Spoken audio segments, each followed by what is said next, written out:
क्योंकि आज के समय में जिस प्रकार कंपनियां फाइनेंस की जाती हैं वो एक नया हिस्टोरिकल पैराडाइम है। या फिर सार्वजनिक मार्केट को लीजिए।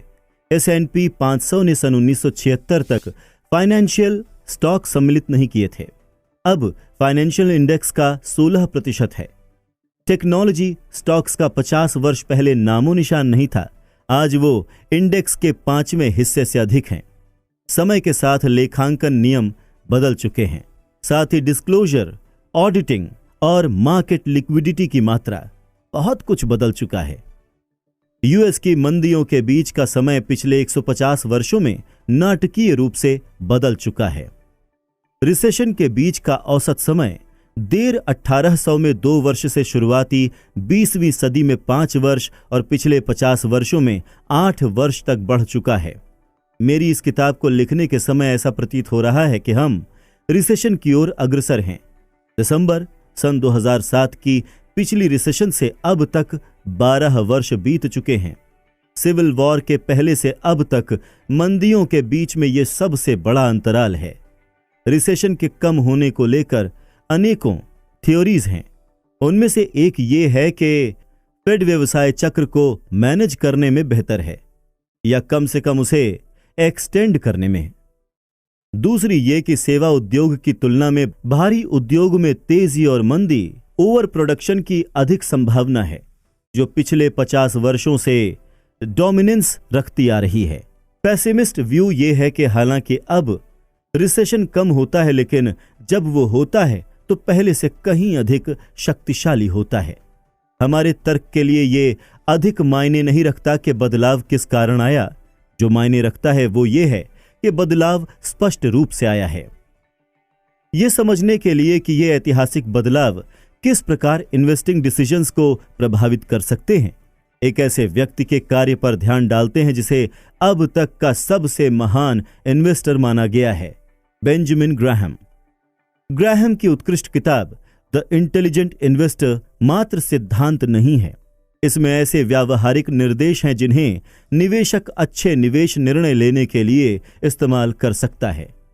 मैंने ग्राहम की किताब अपनी किशोरावस्था में पढ़ी थी, जिससे मैंने इन्वेस्टमेंट के बारे में पहली बार सीखा था। इस किताब में दिए गए फॉर्मूलाज मुझे बहुत आकर्षक लगे, क्योंकि वो वास्तव में धनवान बनने के लिए स्टेप बाय स्टेप निर्देश थे। बस निर्देशों का अनुसरण करना था। यह बहुत सरल प्रतीत होता था, लेकिन जब आप इन फॉर्मूलाज का प्रयोग करना आरंभ करते हैं, एक बात स्पष्ट हो जाती है, इनमें से कुछ वाकई काम करते हैं।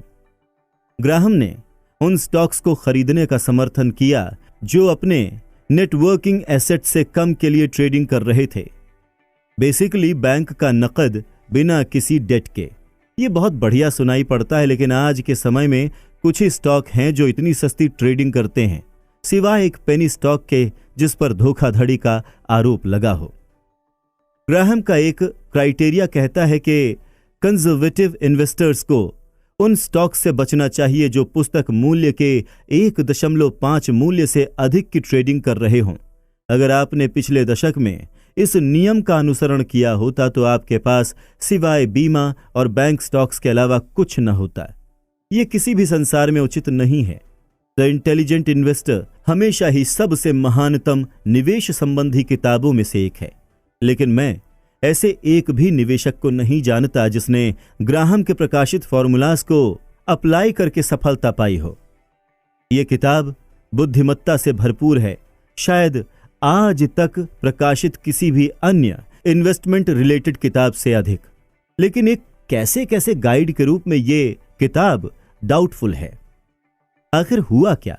क्या ग्राहम सिर्फ एक शोमैन थे जिनकी बातें अच्छी तो सुनाई पड़ती थी, लेकिन जिनकी सलाह काम नहीं करती थी? बिल्कुल भी नहीं।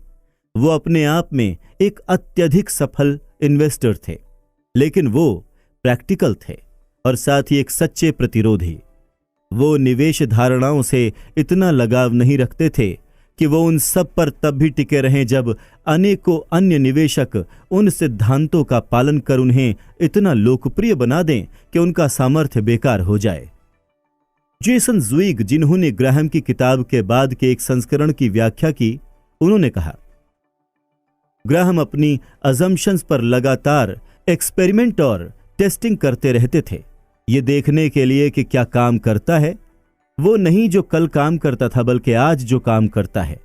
द इंटेलिजेंट इन्वेस्टर के हर एक रिवाइज्ड एडिशन में ग्राहम ने पिछले संपादन के फॉर्मूलाज को हटाकर नए सूत्रों को डाल दिया, एक तरह से ये घोषणा करते हुए कि वो अब काम नहीं करते, या फिर वो अब इतनी अच्छी तरह से काम नहीं करते जितना पहले किया करते थे। अब ये फॉर्मूलाज हैं जो बेहतर काम करते हैं।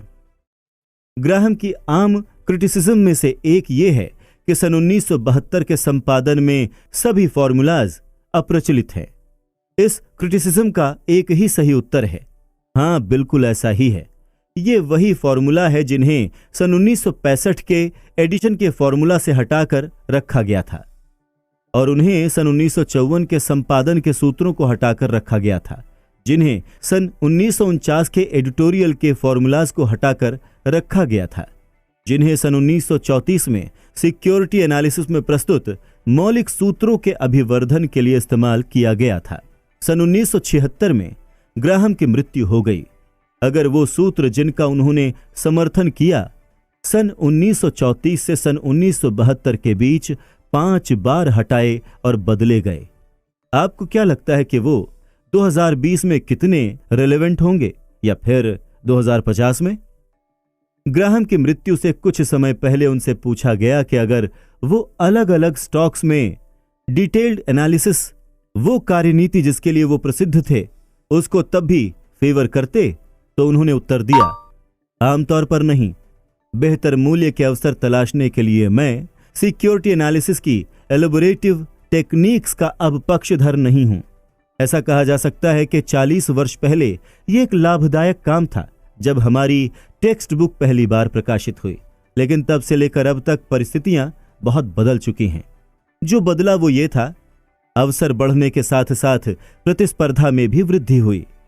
टेक्नोलॉजी ने जानकारी को अधिक सुगम बना दिया, और जैसे जैसे इकोनॉमी इंडस्ट्रियल क्षेत्र से प्रौद्योगिक क्षेत्र की ओर बढ़ती गई, उद्योग बदल गए, और क्योंकि दोनों ही क्षेत्रों के बिजनेस साइकिल्स और कैपिटल यूज अलग अलग होते हैं, काफी कुछ बदल चुका है। इन्वेस्टमेंट हिस्ट्री की एक दिलचस्प विचित्रता यह है कि जितना ज्यादा आप पीछे देखेंगे, उतना ही अधिक आप एक ऐसे संसार को देख रहे होंगे जो आज के समय में बिल्कुल लागू नहीं होता। कई इन्वेस्टर्स और इकोनॉमिस्ट ये सोचकर राहत महसूस करते हैं कि उनके पूर्वानुमान दशकों बल्कि सदियों के डेटा के आधार पर किए गए हैं, पर क्योंकि अर्थव्यवस्थाएं बदलती रहती हैं, हाल ही का इतिहास अक्सर भविष्य का सर्वश्रेष्ठ पथ प्रदर्शक होता है, क्योंकि इसमें ऐसी महत्वपूर्ण परिस्थितियों को शामिल करने की अधिक संभावना होती है जो भविष्य के अनुरूप हों। इन्वेस्टमेंट में एक आम कहावत है जिसे मजाक के तौर पर कुछ यूं कहा जाता है कि इस बार बात अलग है। अगर आप किसी ऐसे व्यक्ति को गलत साबित करना चाहते हैं जो ये अनुमान लगा रहा हो कि भविष्य पूर्णतः अतीत को प्रतिबिंबित नहीं करेगा, तो कहिए, ओह, तो तुम्हें लगता है कि इस बार बात अलग है, और माइक गिरा दीजिए। निवेशक जॉन टेम्पल्टन के विचारानुसार इन्वेस्टमेंट में सबसे खतरनाक 5 शब्द ये हैं, इस बार बात अलग है। हालांकि टेम्पल्टन ने माना कि कम से कम 20% बार बात अलग होती है। दुनिया बदलती रहती है, सचमुच बदलती है, और ये बदलाव ही हैं जो समय के साथ महत्वपूर्ण होते चले जाते हैं। माइकल बैटनिक ने इसे इस प्रकार कहा, इन्वेस्टमेंट में सबसे खतरनाक 13 शब्द ये हैं, निवेश में सबसे खतरनाक 5 शब्द ये हैं, इस बार बात अलग है। इसका मतलब ये नहीं कि हमें संपत्ति के बारे में सोचते हुए इतिहास को अनदेखा कर देना चाहिए, लेकिन यहां एक महत्वपूर्ण बारीकी है। जितना अधिक पीछे आप इतिहास में झांकेंगे, उतनी ही जनरल आपकी सीख होगी। जनरल बातें जैसे लोगों का लालच और भय के साथ संबंध, तनाव में वो क्या करते हैं, प्रेरकों के प्रति उनका बर्ताव कैसा रहता है, समय के साथ स्थायी रहती हैं। संपत्ति का इतिहास इस तरह की बातों के लिए उपयोगी है। लेकिन specific trends, specific trade, specific क्षेत्र, मार्केट के बारे में स्पेसिफिक कारणीय संबंध और लोगों को अपने पैसे के बारे में क्या करना चाहिए, हमेशा हो रहे विकास के उदाहरण रहते हैं। इतिहासकार प्रॉफिट्स नहीं होते। फिर प्रश्न ये उठता है कि हमें भविष्य के बारे में किस प्रकार सोचना और योजना बनानी चाहिए। आइए अगले चैप्टर में देखते हैं।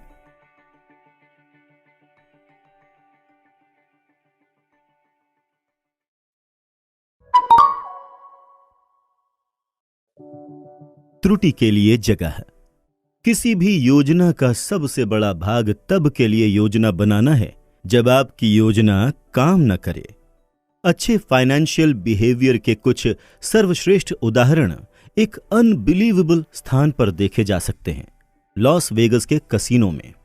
हां, सब खिलाड़ियों के बीच नहीं, लेकिन कुछ ब्लैक जैक खिलाड़ियों का एक छोटा सा समूह जो कार्ड गिनने का अभ्यास करते हैं, साधारण लोगों की संपत्ति के मैनेजमेंट के बारे में कुछ असाधारण रूप से महत्वपूर्ण बात सिखा सकते हैं। एरर के स्थान का महत्व। ब्लैक जैक कार्ड की गिनती के मूल सिद्धांत सरल हैं। कोई भी यह निश्चित रूप से नहीं जानता कि डीलर कौन सा कार्ड निकालेगा, लेकिन इस बात पर निगाहें बनाए रखने से कि कौन से कार्ड निकाले जा चुके हैं, आप ये अंदाजा लगा सकते हैं कि डेक में कौन कौन से कार्ड्स बचे होंगे। ऐसा करने से आपको किसी कार्ड के निकाले जाने के ऑड का पता चल सकता है। एक खिलाड़ी के रूप में आप तब अधिक बाजी लगाते हैं जब आप जो कार्ड पाना चाहते हैं उसे पाने का ऑड आपके पक्ष में हो, और तब कम जब ये ऑड आपके विरुद्ध हो। ये कैसे किया जाता है, उसकी प्रक्रिया यहां मायने नहीं रखती। मायने ये रखता है कि एक ब्लैक जैक कार्ड गिनने वाला ये जानता है कि वो ऑड का खेल खेल रहे हैं, न कि सर्टेनिटीज का। किसी भी बाजी में वो सोचते हैं कि उनके सही होने की संभावना है, लेकिन साथ ही ये भी जानते हैं कि वो गलत भी हो सकते हैं। उनका पेशा देखा जाए तो ये अजीब लग सकता है, लेकिन उनकी कार्यनीति पूर्णतः विनम्रता पर निर्भर करती है। इस बात की विनम्रता कि वो नहीं जानते और नहीं जान सकते कि आगे क्या होने वाला है, तो वो इसी हिसाब से खेलते हैं। कार्ड की गिनती का तरीका काम करता है क्योंकि ये संभावना को थोड़ा सा हाउस से खिलाड़ी की ओर झुका देता है, लेकिन जब ऑड आपके पक्ष में लगे और आप भारी रूप से बाजी लगाएं और अगर आप गलत निकलें, आप इतना अधिक पैसा हार जाएंगे कि आपके पास खेलते रहने के लिए भी पैसा नहीं बचेगा। ऐसा कोई भी क्षण नहीं होता जब आप इतने सही हों कि आप अपने सामने रखी हर एक चिप दांव पर लगा दें। दुनिया किसी के लिए भी इतनी मेहरबानी नहीं करती, कम से कम समान रूप से तो नहीं। आपको स्वयं को गलती के लिए स्थान देना जरूरी है। आपको तब के लिए योजना बनाना है जब आपकी योजना काम न करे। ब्रिंगिंग डाउन द हाउस किताब में एक सफल कार्ड गिनने वाले की भूमिका में चित्रित केविन लुइस ने इस सिद्धांत के बारे में और अधिक लिखा। हालांकि आंकड़ों की दृष्टि से देखा जाए तो यह सिद्ध होता है कि कार्ड की गिनती काम करती है, लेकिन ये इस बात की गारंटी नहीं देती कि आप हर बाजी जीतेंगे। कसीनो की हर सैर तो रहने ही दें। हमें इस बात का ध्यान रखना चाहिए कि हमारे पास बदकिस्मती की मार झेलने के लिए पर्याप्त पैसा हो। मान लेते हैं कि आपके पास कसीनो के ऊपर लगभग 2% का लाभ है। उसका अब भी ये मतलब है कि कसीनो 49% समय जीत सकता है। इसलिए आपके पास इतना पैसा होना जरूरी है कि आप अपने खिलाफ भाग्य की मार को झेल सकें। एक रूल ऑफ थंब यह है कि आपके पास कम से कम 100 मूल यूनिट्स होनी चाहिए। मान लीजिए अगर आप $10,000 के साथ शुरुआत करते हैं तो आप आराम से $100 की यूनिट के साथ खेल सकते हैं। इतिहास ऐसी अच्छी योजनाओं से भरा पड़ा है जिन्हें इतनी दूर ले जाया गया कि उनमें और खराब योजनाओं में अंतर ही न दिखे। एरर के लिए जगह रखने में बुद्धिमत्ता यह है कि अनसर्टेनिटी, अनियमितता और संयोग अज्ञात जीवन के सदा विद्यमान रहने वाले भाग हैं। उनका सामना करने का एकमात्र तरीका यह है कि आप जो सोचते हैं कि होगा और क्या हो सकता है, जिसके बाद आपके अंदर लड़ने की शक्ति बची रहे, इनके बीच के अंतर को बढ़ाया जाए। बेंजामिन ग्राहम अपनी सुरक्षा सीमा के सिद्धांत के बारे में जाने जाते हैं। इस बारे में उन्होंने विस्तार में और मैथमेटिकल डिटेल के साथ लिखा। लेकिन इस सिद्धांत का मेरा पसंदीदा सारांश तब आया जब उन्होंने एक थ्योरी में कहा कि सुरक्षा सीमा का उद्देश्य फोरकास्ट को अनावश्यक करना है। इस सरल से कथन में कितनी शक्ति है, ये और अधिक नहीं कहा जा सकता। सुरक्षा सीमा, आप इसे एरर के लिए स्थान या अतिरेकता भी कह सकते हैं। ऐसे संसार में सुरक्षित रूप से आगे बढ़ते रहने का एकमात्र तरीका है जो संभावनाओं से चलता है, निश्चितता से नहीं। और संपत्ति से संबंधित लगभग सब कुछ इसी संसार में पाया जाता है।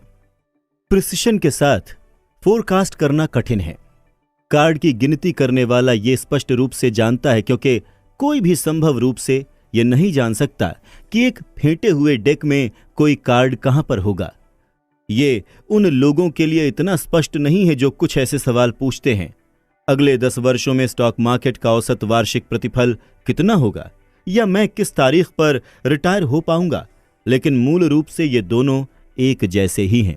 हम बस इतना कर सकते हैं कि संभावनाओं के बारे में सोचें।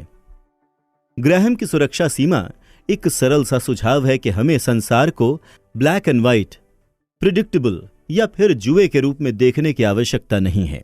लेकिन लोग संपत्ति के साथ जो भी करते हैं उसमें गलती के स्थान की आवश्यकता को कम आंकते हैं। स्टॉक एनालिस्ट अपने ग्राहकों को मूल्य सीमा के बजाय मूल्य लक्ष्य देते हैं। इकोनॉमिक फोरकास्टर्स सटीक आंकड़ों का अनुमान लगाते हैं, व्यापक संभावनाओं का नहीं। वो पंडित जो अडिग निश्चितता की बातें करता है, उसके फॉलोअर्स की संख्या कहीं अधिक होगी बजाय उसके जो ये कहे कि हम निश्चित रूप से नहीं जान सकते, या फिर जो संभावनाओं की बात करे। हम हर प्रकार के वित्तीय उद्यम में ऐसा करते हैं, विशेषतः उनमें जो हमारे खुद के निर्णयों से संबंधित हो।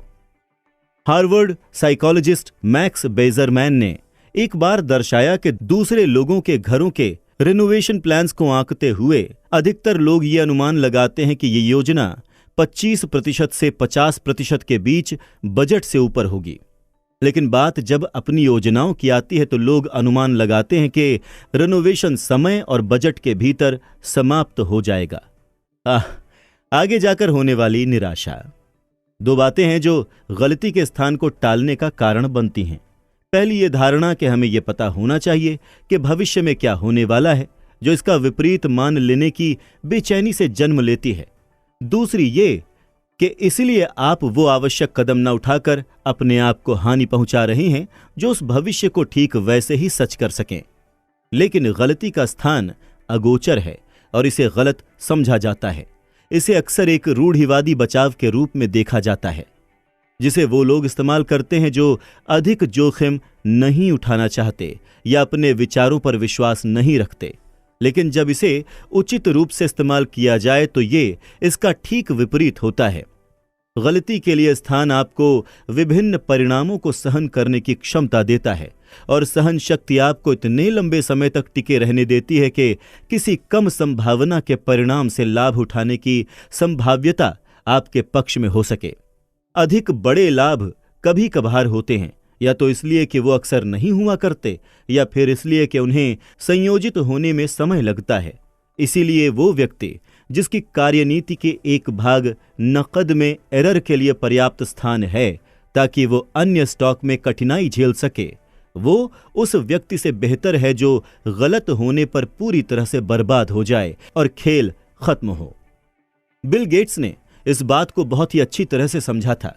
जब माइक्रोसॉफ्ट एक नई कंपनी थी, उन्होंने कहा कि उन्होंने इस अत्यंत रूढ़िवादी दृष्टिकोण को अपनाया कि मुझे मेरे बैंक में इतना धन चाहिए कि अगर हमें पेरोल ना भी मिले तो भी हम कम से कम 1 वर्ष तक कुल वेतन का भुगतान करते रहें। वॉरेन बफे ने भी सन 2008 में बर्कशायर हैथवे शेयर होल्डर्स से बात करते हुए कुछ ऐसा ही विचार व्यक्त किया था। मैंने प्रतिज्ञा की है आपसे, रेटिंग एजेंसी से और अपने आप से कि मैं बर्कशायर को हमेशा प्रचुर से अधिक नकद के साथ चलाऊंगा। अगर मुझे चुनना पड़े तो मैं अधिक लाभ की उम्मीद में एक रात की नींद भी खराब नहीं करूंगा। ऐसे कुछ स्थान हैं जहां इन्वेस्टर्स को एरर के स्थान के बारे में सोचना चाहिए। एक है अस्थिरता। क्या आप अपनी संपत्ति में 30% की गिरावट झेल पाएंगे? स्प्रेडशीट पर शायद हां, अपने बिल चुकाने और नकदी प्रवाह बनाए रखने में, लेकिन मानसिक रूप से 30% की गिरावट आपके जहन पर क्या प्रभाव डाल सकती है, इसे कम आंकना आसान है। सबसे बड़ा अवसर सामने आते ही आपका आत्मविश्वास नीचे गिर सकता है। आप या आपके जीवन साथी सोच सकते हैं कि अब किसी नई योजना या फिर नए करियर का समय है। मैं ऐसे कई इन्वेस्टर्स को जानता हूं जिन्होंने घाटा झेलने के बाद हार मान ली, क्योंकि वो थक चुके थे, शारीरिक रूप से थक चुके थे।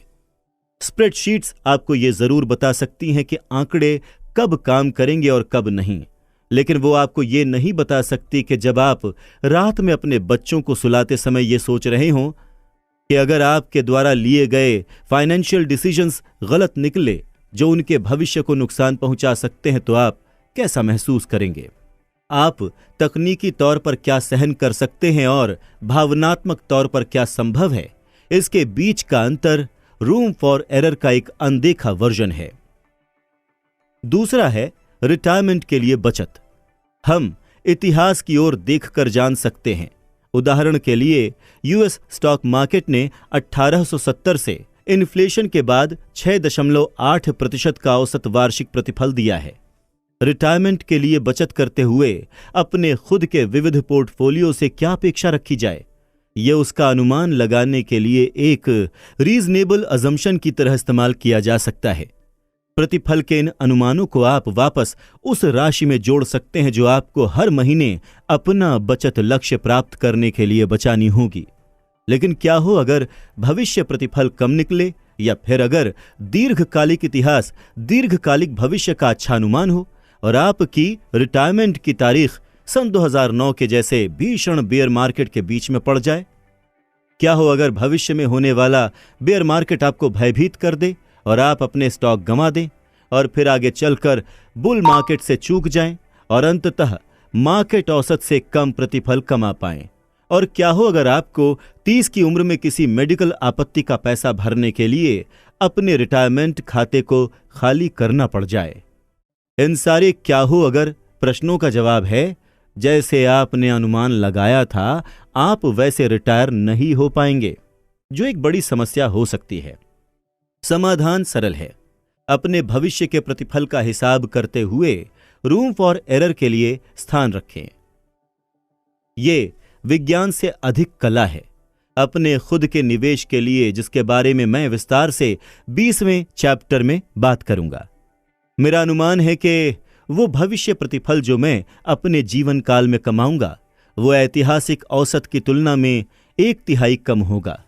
इसीलिए मैं उससे अधिक बचाता हूं जितना मैं ये मानकर बचाता हूं कि भविष्य अतीत की तरह होगा। ये मेरी सुरक्षा सीमा है। भविष्य अतीत के मुकाबले 1/3 कम से कहीं अधिक खराब हो सकता है, लेकिन कोई भी सुरक्षा सीमा 100% गारंटी नहीं देती। मैं रात में चैन से सो सकूं, इसके लिए 1/3 का बफर पर्याप्त है। और अगर भविष्य अतीत के जैसा निकला तो ये मेरे लिए एक सुखद आश्चर्य होगा। चार्ली मुंगेर कहते हैं, परम सुख प्राप्त करने का सबसे अच्छा तरीका यह है कि लक्ष्य छोटा रखा जाए। अद्भुत। रूम फॉर एरर का एक और महत्वपूर्ण संबंधी जोखिम उठाते समय आशावाद पूर्वाग्रह है। रशियन रूलेट को आंकड़ों की दृष्टि से काम करना चाहिए। सहलक्षण हितकारी संयोगानुपात से लगाव, जब नकारात्मक पहलू किसी भी हाल में स्वीकार्य न हो। नासिम तालिब कहते हैं, आप जोखिम को पसंद करने वाले हो सकते हैं और विनाश से पूर्णतः प्रतिकूल भी, और वास्तव में आपको होना भी चाहिए। बात यह है कि आगे बढ़ने के लिए आपको जोखिम उठाना पड़ता है, लेकिन ऐसा कोई भी जोखिम जो आपको बर्बाद कर दे वो लेने लायक नहीं है। रशियन रूलेट खेलते हुए ऑड्स आपके पक्ष में होता है, लेकिन नकारात्मक पहलू का जोखिम सकारात्मक संभाव्यता के योग्य नहीं है। ऐसी कोई सुरक्षा सीमा नहीं है जो जोखिम की भरपाई कर सके। संपत्ति के साथ भी ऐसा ही होता है। अनेकों लाभप्रद चीजों का संयोगानुपात आपके पक्ष में होता है। अधिकतर वर्षों में रियल एस्टेट के दाम ऊपर जाते हैं और अधिकतर वर्षों के दौरान आपको हर सप्ताह वेतन भी मिलता है। लेकिन अगर किसी बात के 95% सही होने की संभावना है, 5% गलत होने की संभावना का मतलब है कि आप नकारात्मक पहलू को जीवन में कभी न कभी अवश्य ही अनुभव करेंगे। और अगर नकारात्मक पहलू का मूल्य विनाश है, बाकी 95% का सकारात्मक परिणाम इस जोखिम के योग्य नहीं है, चाहे फिर वो कितना भी आकर्षक लगे। लेवरेज यहां पर दोषी है। लेवरेज यानी अपनी संपत्ति को आगे ले जाने के लिए कर्ज लेना नित्य जोखिम को विनाशकारी बना देता है। खतरा यह है कि कई बार रेशनल ऑप्टिमिज्म अपनी आड़ में विनाश की संभावना को छुपाए रहता है। फलतः हम जोखिम को बाकायदा कम आंकते हैं। आवास मूल्य में पिछले दशक में 30% की गिरावट आई। कुछ कंपनियां डेट का भुगतान नहीं कर पाईं। यह पूंजीवाद है। ऐसा होता है, लेकिन जिनके पास लेवरेज था उन्हें दोहरा विनाश झेलना पड़ा। वो न सिर्फ दिवालिया हुए बल्कि बर्बाद होने के कारण ने वापस उठ खड़े होने और सही अवसर का लाभ उठाने की हर संभावना को मिटा दिया। एक ऐसा होम ओनर जो सन 2009 में पूरी तरह बर्बाद हो गया, उसके सन 2010 की कम मॉर्टगेज रेट का लाभ उठाने की कोई संभावना ही नहीं थी। लेमन भ्राता सन 2009 के सस्ते डेट में निवेश कर ही नहीं सकते थे। उनका काम तमाम हो चुका था। इसे समझने के लिए मैं अपनी खुद की संपत्ति को डंबल के रूप में देखता हूं। एक भाग के साथ मैं जोखिम उठाता हूं और दूसरे के बारे में मैं भयभीत रहता हूं। यह संगत नहीं है, लेकिन साइकोलॉजी ऑफ मनी आपको यह मानने के लिए तत्पर करेगा कि यह है। मैं सिर्फ इस बात को निश्चित करना चाहता हूं कि मैं अपनी जोखिम की अदायगी देखने तक बना रहूं। सफल होने के लिए आपको टिके रहना जरूरी है। मैं वो बात फिर से दोहराना चाहूंगा जो इस किताब से पहले भी कही जा चुकी है। आप जो करना चाहें, जब करना चाहें, जब तक करना चाहें, इसकी क्षमता अनंत रूप से निवेश पर प्रतिफल प्रदान करती है। आप जो होने की उम्मीद करते हैं, रूम फॉर एरर उसके चारों ओर की सीमा को बढ़ाने से कहीं अधिक करता है। यह आपको ऐसी चीजों से सुरक्षित करने में भी सहायता करता है जिनकी आप कल्पना भी नहीं कर सकते और जो अत्यधिक ट्रबलिंग घटनाएं हो सकती हैं। द्वितीय विश्व युद्ध में स्टालिनग्राद की लड़ाई इतिहास की सबसे बड़ी लड़ाई थी। इसके साथ ही लोगों के जोखिम झेलने की अनेकों चौंका देने वाली कहानियां भी सामने आईं। इनमें से एक सन 1942 में सामने आई, जब एक जर्मन टैंक यूनिट शहर के बाहर घास के मैदानों में रिजर्व के तौर पर खड़ा था, जब अगली पंक्ति में टैंकों की अत्यंत आवश्यकता थी। कुछ ऐसा हुआ जिसने सबको चौंका दिया। उनमें से एक ने भी काम नहीं किया। यूनिट के 104 टैंक्स में से 20 से भी कम काम कर रहे थे। इंजीनियर्स ने तुरंत समस्या का पता लगा लिया। इतिहासकार विलियम क्रेग लिखते हैं, अगली पंक्ति में कई सप्ताह की निष्क्रियता के दौरान खेतों के चूहे वाहनों में घुसकर रहने लगे थे और उन्होंने इलेक्ट्रिकल सिस्टम के इंसुलेशन को कुतर दिया था। जर्मन लोगों के पास विश्व के सबसे सोफिस्टिकेटेड उपकरण थे और फिर भी वो चूहों से हार गए। आप उनके अविश्वास की कल्पना कर सकते हैं। ये शायद कभी उनके जहन में भी नहीं आया होगा। ऐसा कौन सा टैंक डिजाइनर होगा जो चूहों से सुरक्षा के बारे में सोचेगा? कोई रीजनेबल व्यक्ति तो नहीं, और खासकर वो जिसने टैंकों का इतिहास पढ़ा हो। लेकिन इस तरह की चीजें होती रहती हैं। आप हर तरह के जोखिम के लिए योजना बना सकते हैं, सिवाय उसके जो इतना मूर्खतापूर्ण लगे कि कभी आपके दिमाग से ही ना होकर गुजरे। और इस तरह की मूर्खतापूर्ण चीजें ही सबसे अधिक हानि पहुंचा सकती हैं, क्योंकि हानि आप जितना सोचते हैं उससे कहीं अधिक बार होती है और आप नहीं समझ पाते कि उनका सामना कैसे किया जाए। सन 2006 में वॉरेन बफे ने अपने इवेंचुअल रिप्लेसमेंट के लिए खोज की घोषणा की। उन्होंने कहा कि उन्हें कोई ऐसा चाहिए जो गंभीर जोखिम को पहचानने और उससे बचने के लिए प्रोग्राम्ड रूप से क्रमादेशित हो, साथ ही उन जोखिमों के साथ भी जो पहले कभी सामने न आए हों। मैंने ये कौशल ऐसे कई स्टार्टअप्स में देखा है जिन्हें मेरी कंपनी कोलैबोरेटिव फंड ने समर्थन दिया है। किसी भी संस्थापक से उन जोखिमों की सूची बनाने को कहिए जिसका वो सामना करते हैं, और सामान्य जोखिम ही बताए जाते हैं, लेकिन एक स्टार्टअप को चलाने के प्रिडिक्टेबल संघर्षों के अलावा यहां ऐसी कुछ समस्याएं हैं जिनका सामना हमने अपनी पोर्टफोलियो कंपनियों में किया है। पानी के पाइप फटने से एक कंपनी का कार्यालय पानी के भराव से नष्ट हो गया। एक कंपनी के कार्यालय में 3 बार चोरी हुई। एक कंपनी को उसकी उत्पादन इकाई से बाहर निकाल दिया गया। एक स्टोर को सिर्फ इसलिए बंद कर दिया गया क्योंकि एक ग्राहक ने स्वास्थ्य मंत्रालय को फोन करके यह शिकायत दर्ज की कि एक अन्य ग्राहक अपने कुत्ते को साथ लेकर अंदर आया था। एक फंड रेजिंग इवेंट के बीच एक कंपनी सीईओ की ईमेल स्पूफ कर ली गई, जिस पर उसे सारा ध्यान देना पड़ा। एक संस्थापक को मानसिक विकार का सामना करना पड़ा। इनमें से कई घटनाएं कंपनी के भविष्य के लिए अस्तित्व संबंधी थीं, लेकिन कोई भी ऐसी नहीं थी जिसका पूर्वाभास किया जा सके, क्योंकि इनमें से एक भी इन सीईओज में से किसी के साथ पहले नहीं हुई थी या फिर किसी और ऐसे के साथ जिसे वो जानते हों। ये एकदम अज्ञात क्षेत्र था। परिभाषा के अनुसार इस तरह के अज्ञात जोखिमों से बचना असंभव है, जिसकी आप कल्पना नहीं कर सकते, उसके लिए आप तैयार भी नहीं हो सकते। इस तरह के जोखिमों से होने वाले नुकसान से बचने का अगर कोई तरीका है तो वो है असफलता के एकल बिंदुओं से बचना। जीवन में बहुत सी बातों के लिए एक अच्छा रिमार्केबल नियम यह है कि हर वो चीज जो टूट सकती है वो अंततः टूटेगी ही।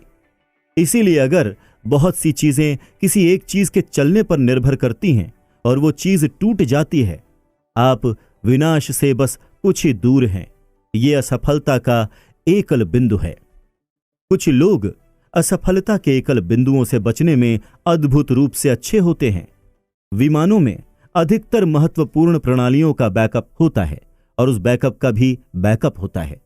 आधुनिक जेट में 4 अतिरिक्त विद्युत प्रणालियां होती हैं।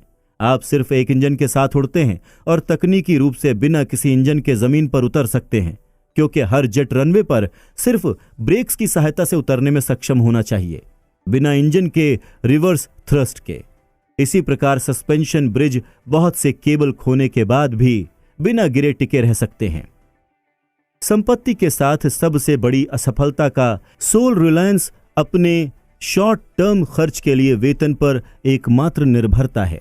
जब आपके पास कोई बचत न हो, आपके वर्तमान के खर्च और भविष्य के खर्च के बीच अंतर बनाने के लिए, वो तरकीब जो अक्सर अनदेखी रह जाती है सबसे धनवान लोगों द्वारा भी, वो हमने चैप्टर 10 में देखी।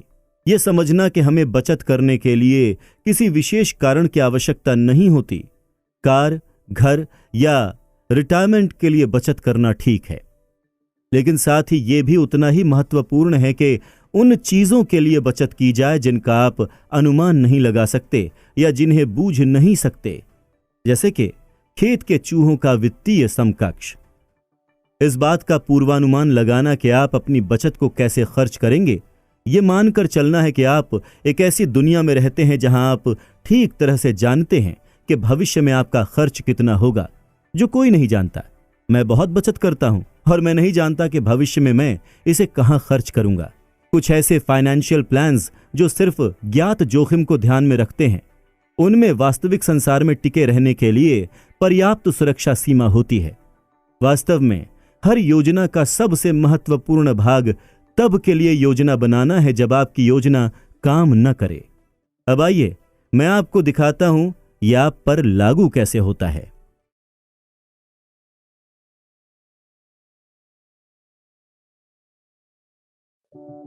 आप बदलेंगे। दीर्घकालिक योजना जितनी प्रतीत होती है उससे अधिक कठिन होती है, क्योंकि समय के साथ लोगों के लक्ष्य और कामनाएं बदल जाते हैं। मैं एक ऐसे दोस्त के साथ बड़ा हुआ हूं जो ना तो प्रिविलेज्ड था और ना ही नेचुरली इंटेलिजेंट था, लेकिन वो सबसे मेहनती इंसान था जिसे मैं जानता था। ऐसे लोगों के पास सिखाने को बहुत कुछ होता है, क्योंकि वो सफलता के मार्ग के चप्पे चप्पे की सच्ची समझ रखते हैं। एक किशोर के रूप में उसके जीवन का लक्ष्य और सपना डॉक्टर बनना था। यह कहना कि संयोग उसके प्रतिकूल था उदार होगा।